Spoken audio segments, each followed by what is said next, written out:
మీరు చూస్తున్నారు ఎస్ఆర్జే మెక్ ఛానల్. మనకి హెచ్ఎఫ్ డీలక్స్ బైక్ స్టార్ట్ కావడం లేదని కస్టమర్ అయితే కాల్ చేశాడు. అందుకని ఒక స్టార్ స్క్రూలేవర్ 16-15 రింగు స్పార్క్ ప్లగ్ తీసుకొని వెళ్ళడం అయితే జరిగింది. మన గ్యారేజ్కి రెగ్యులర్గా అయితే వస్తుంది.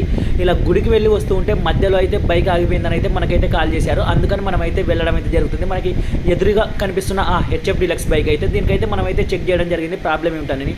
ముందుగా మనం స్పార్క్ వస్తుందా లేదా అని అయితే చెక్ చేసుకుంటున్నాం. మీరైతే జాగ్రత్తగా అయితే గమనించండి. స్పార్క్ అయితే వస్తుంది, ప్లగ్ ఏమైనా పోయిందా అని చెక్ చేసుకోవడం అయితే జరుగుతుంది. ఎక్కువగా బైక్లకి లాంగ్ వెళ్తున్నారంటే బైక్లో మీరు ఆ ప్లగ్ బిట్టు అలాగే ఒక ప్లగ్ కంపల్సరీగా క్యారీ చేసుకున్నారంటే మధ్యలో ఇలా ఇబ్బంది పడే అవకాశం అయితే ఉండదు. మీరైతే గమనించండి, లైట్గా స్పార్క్ అనేది సైడ్కి వస్తుంది. మనం కొత్త ప్లగ్ అయితే మనం ఎంతైతే తీసుకొచ్చుకున్నాం ఆ ప్లగ్ వేసి బైక్ అయితే స్టార్ట్ చేయాలనుకుంటున్నాం. ప్లగ్ ఫిట్ చేసి బైక్ స్టార్ట్ చేయగానే బైక్ అయితే సింపుల్గా అయితే స్టార్ట్ అయింది. మనం ప్లగ్కి మాత్రం అమౌంట్ ఇప్పించుకోవడం అయితే జరిగింది. ఎందుకంటే దీనికి టైమింగ్స్ అన్నీ అయితే పోయాయి. మనం గ్యారేజ్ దగ్గరికి అయితే రామని చెప్పాం. గ్యారేజ్ దగ్గరకు వచ్చిన తర్వాత అంత వర్క్ చేయడం